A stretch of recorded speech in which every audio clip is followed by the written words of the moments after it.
I mean, to a certain extent, that was kind of the way to be punk rock for a lot of young people, was to be questioning this nonsense. I mean, you look around yourself.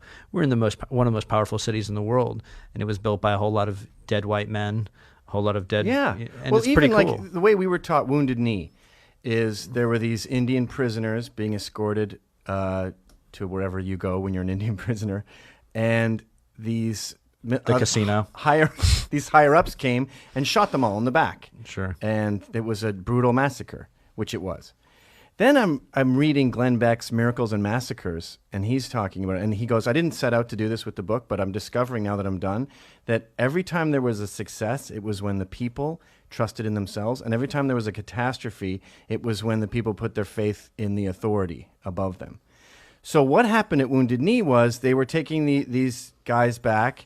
They let them carry their own guns just because it was easier, and they had a good relationship, and it was just, we got to get you guys from A to B. I'm doing my job, you're doing your job. And so the whatever they were, prisoners, had their own guns. That was fine. Everything was going great. Rule number one. No. Don't, when you're effecting an arrest, make sure the dude doesn't have the gun. But that was the point. The bad guys and the good guys had sort of blended together, and now it was all just bureaucracy.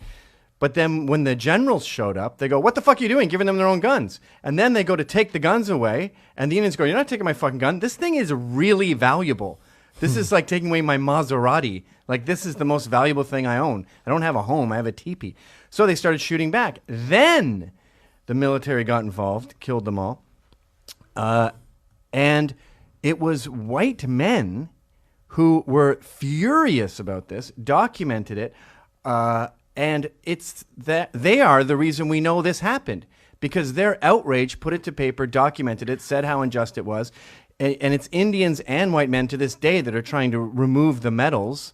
You know, fucking Obama's talking about the Washington Redskins name. Why don't you remove... Those guys were awarded medals for massacring those people. So anyway, I'm sorry to go off so long here, but what I'm saying is Wounded Knee is fed to us as this disgusting massacre when the reason we know about it is because white people saw it as a disgusting massacre. And it took me till 40 to realize that I was getting this strange anti-American, anti-Western view of history fed to me. What I always started doing is I used to read all the books that the teachers would make fun of.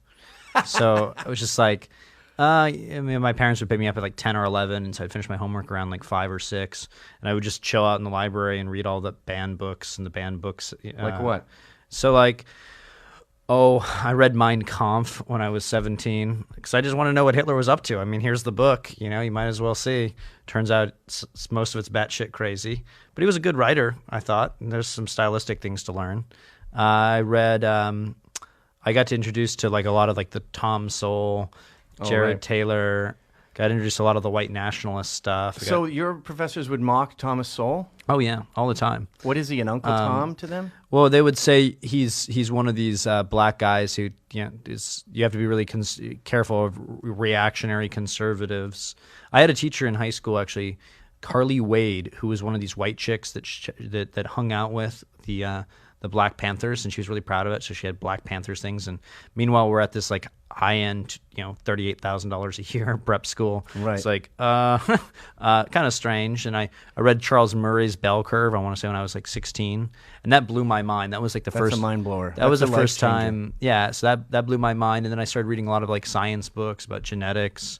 But, and here's the thing with all these taboos: every time that they're exposed by the left, they never find a sentence wrong with them. They just go, that's that thing. Obviously Mein Kampf is easily refutable, but with these other books, and Tom Sowell, for example, tell me what sentence in the book is wrong. And like with Ann Coulter, people go, they always say, does she just saying that to offend people, or does she really believe that shit? And I always say, what shit?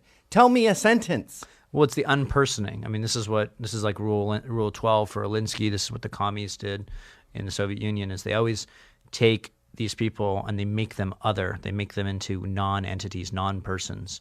So you'll see, like when I tweet out stuff, people will say, "Oh, Chuck Johnson shit on the floor in college," which didn't happen. I kind of wish it did, because if you're going to do the time, you might as well do the crime. But it becomes one of these ways that Gawker perpetuates it. A lot of these folks perpetuate it, and it's this way to make you uncool. It's the way to make you so that your ideas aren't attractive, because they understand so much of how people encounter ideas is through horizontal shaming. I mean, you probably you said that earlier. What's horizontal shaming? Horizontal shaming is like, Obama doesn't tell me like, yo, you shouldn't be a racist, or you shouldn't believe certain things about the nature of the universe. My Uncle Steve will, or right, or your friends will tell you certain things, and they'll make certain ideas permissible or not permissible, unless they're good friends and they just tolerate, the truth. But in every so horizontal shaming is when your peers bully you or peer pressure you into having a belief. Yeah, and that's how real tyranny works. I don't think it's like, hey, dude, you shouldn't say this because I might lose my job, or hey, I can't talk about this issue here.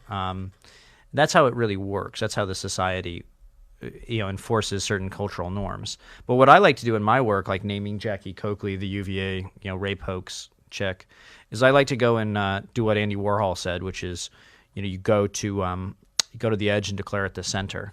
And I like to basically do, because then you free up the whole conversation, and people don't know where to fall in the spectrum. They're like, oh shit, like who's strong here? Who am I going to get behind? And then they start to think about stuff. But most of the time, what the left does, and the right does it to a certain extent too. Like if you have certain kind of controversial or provocative ideas, and you're a young person, and you're like, and you want to express these ideas to the larger public, they try and put you in your box. They say, oh, this guy's crazy.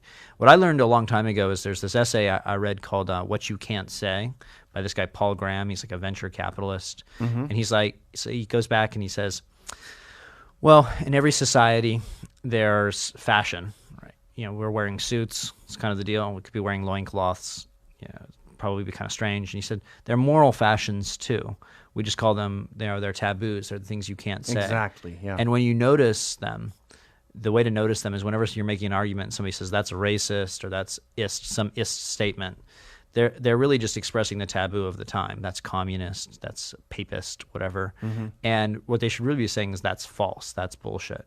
But more often than not, the left doesn't do that. They just say, oh, that's this idea, that's white supremacy, that's racist, that's sexist, and what the right always does is it always gets into these these arguments about, I'm not a racist, I believe, but it's kind of like, when did you stop beating your mother? I mean, more often than not, you should just say, all right, whatever. Like, what is racism? You're just using this word just to marginalize me. Well, Jim Goat has a great solution to that accusation. He goes, anytime people say that, say, what does that word mean? And the conversation stops because they don't know. But you're reminding me of what Pat Buchanan talks about in Death of the West, where he cites the Frankfurt School as responsible for political correctness. And he said their credo was, if an opponent becomes too annoying, just repeat calling him a racist. Say it again and again, and eventually the accusation becomes true in the public mind.